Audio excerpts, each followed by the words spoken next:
It's Tim from YourSixTech. Today in this video I'm going to show you how to easily invite everyone in your party to your game on the PlayStation 5. So I'm going to start Call of Duty right now and then press the PlayStation button, scroll on down to the game base and then go to a party right here. Then start up a party.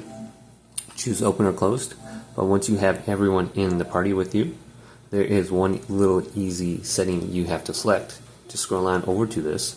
This is invite to party right here. Just choose this.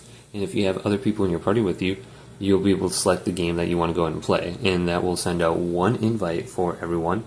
And you don't have to go to their individual name and then invite. So if you go to the person's profile, you can just select it. So let's go to like this person right here. And then we have the option to go to their profile and invite to game right here. So you can just do this in the party chat.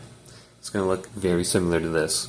Just choose the party that you have open, or the game library, or the game you have open. Invite them to it, and it's very simple. So hopefully this video did indeed help you out. Did leave it a big thumbs up, and subscribe to my channel down below for more tech videos coming up next on YourSixTech.